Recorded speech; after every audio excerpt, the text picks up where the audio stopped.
Blizzard Entertainment's smash hit Hearthstone caught industry veterans by surprise and brought collectible card games to a whole new audience. Blizzard was famous for the biggest RTS games of the 90s, the most successful subscription MMO of all time, and their next great endeavor was a card game?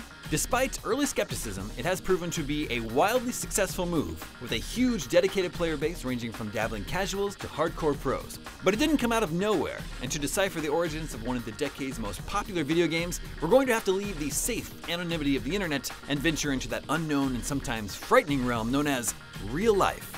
This is the secret origin of Hearthstone. The origins of Hearthstone date all the way back to the second millennium. In the year 1993, comic shops were riding high on a boom created by the media frenzy surrounding the death of Superman the year before. Comic book sales were sky high, and along with them came a surge in popularity of non-sports cards, trading cards featuring mainly comic book superheroes. On August 5th, 1993, the trading card world was rocked by a release that changed the industry forever: Magic: The Gathering. Made by the then fledgling Wizards of the Coast, Magic was the first collectible card game, or CCG, meaning a competitive card game that isn't strictly played with a set of cards that come pre-packaged as part of the game. Instead, players bought packs of randomized cards, using them to construct custom decks designed to strategically outmaneuver their opponent. Rare cards were integral to winning deck lists and became highly sought after, fetching high prices in comic shops and fostering a cutthroat trading scene. The game unfolds with each player playing cards from their hand to serve as either resources, generated by the land card type, or methods of attack and defense, including summoning powerful creatures via the spell card type. Spell cards require mana generated by the lands in play to function, so a balance must be struck between building your mana pool and going on the offensive. The basic objective is to neutralize your opponent's defenses and reduce their life points to 0 using skill and a little luck. Magic was an instant sellout success, with reprints in continual production and an expansion released a short 4 months later to try and keep up with demand. Initially dismissed as a fad, Magic possessed a staying power that no one could have predicted. It not only survived the comic industry crash of 1996, but persists to this day as a remarkably popular pastime and professional tournament game. Inevitably, the real-life card game was translated into a digital medium with Magic: The Gathering for DOS platforms. The game stuck to the official rules as best it could using the technology of the time and garnered generally positive reviews. In 2002, Magic: The Gathering Online was launched for Windows, another one-to-one adaptation of the card game but with the addition of a robust virtual economy. Players can buy card packs and trade cards, keeping the collectible aspect of the game intact. Though the gameplay was all there, Magic: The Gathering Online's unremarkable visuals and steep learning curve did little to appeal to new players. In 2009, Wizards released Magic: The Gathering Duels of the Planeswalkers for Xbox 360, hoping to garner a new fanbase. The more accessible Duels is the most direct predecessor to Hearthstone in terms of presentation and business model, with regular DLC and new yearly installments through 2015. Other real-life CCGs made attempts at going digital as well. The very successful Pokemon trading card game, also published by Wizards of the Coast in the United States, received a Game Boy Color adaptation in 1998. The Magic phenomenon didn't go unnoticed elsewhere in the video game industry, of course. Square, in particular, took a shine to it, putting an enduringly popular CCG minigame into Final Fantasy VIII called Triad. The cards from the minigame are found throughout the world of Final Fantasy VIII, sometimes as the objectives of side quests. As you travel through the game, you collect better Triad cards and thus become more proficient at it, capturing the collectible aspect that makes the real-world equivalent so compelling. Square would repeat the idea in Final Fantasy IX with Tetramaster, and BioWare's 2003 RPG Star Wars Knights of the Old Republic featured a blackjack-inspired gambling card game called Pazak, which required the player to find or purchase the really good cards and beat the top competitors for valuable loot. While uncommon, these minigames proved popular with players, further laying the groundwork for the online CCGs based on established game franchises like Warcraft.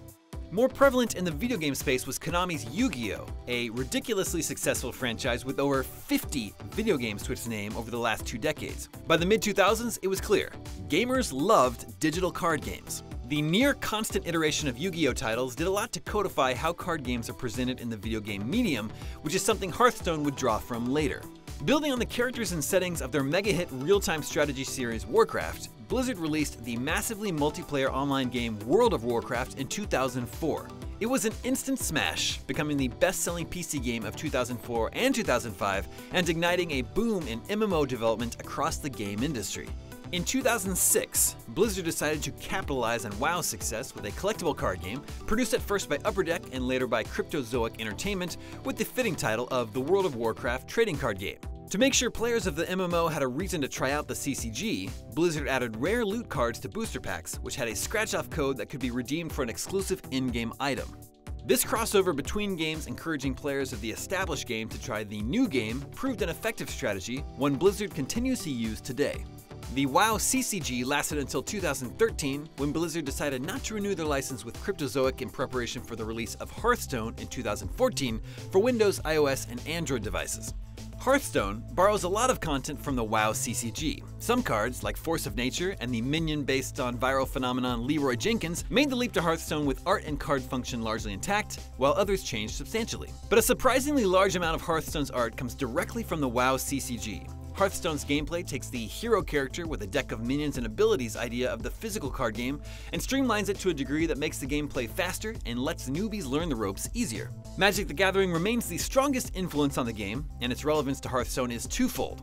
First, and most obviously, it created the collectible card game business model, which is pretty important since that's Hearthstone's bread and butter. Second, it created a baseline level of complexity that CCGs tended to use to gauge their target audience. Hearthstone would keep the basic concepts of two players using creatures and spells to whittle each other's health points, but would strip away many of the complexities Blizzard felt translated poorly to a digital medium. Instead of requiring you to play cards to create a mana pool, which can lead to vastly inconsistent play experiences, Hearthstone simply builds each player's mana pool automatically as each turn progresses. This allows decks to be full of cool monsters and magic spells rather than made up of 40% spell fuel. Similarly, creatures in Magic often have abilities that can be used instead of a basic attack, requiring a system of exhausting or tapping them to indicate they've taken their turn. Blizzard simplified this in Hearthstone by primarily giving minions abilities that activate automatically with minimal player guidance. A key change from the Magic style of gameplay is allowing the player to choose the target for an attacking minion. In Magic, creatures always attack the opposing player's life bar unless the opposing player uses their creatures to actively block the attack. In Hearthstone, combat between minions is commonplace, and it's up to the player to choose when a minion strikes the hero character. This streamlines the gameplay without removing strategic complexity. To help level the playing field a bit for casual players, Hearthstone relies far more on a random number generator, or RNG, than Magic does. This is one way Hearthstone takes advantage of its medium in a way Magic couldn't. It's a lot less intrusive to game flow to roll virtual dice under the hood of a video game than it is to make players roll dice in a physical card game. Plus, by adding this element of luck, a new player can feel the playing field is a bit more level. This change makes Hearthstone a lot easier to learn for new players, with fewer variables to keep track of and, perhaps more importantly, allowing Hearthstone to require only one button to play. That one-button gameplay makes Hearthstone an ideal mobile and tablet game, one of the keys to its widespread success. By combining a love of physical card games with the lessons learned from almost 20 years of video game CCG adaptations, the developers of Hearthstone ensured that their game would join the ever-growing ranks of Blizzard's all-time blockbusters. And that's definitely not the luck of the draw. Thanks for watching. For more Secret Origins, check out the Secret Origins of Minecraft and GTA.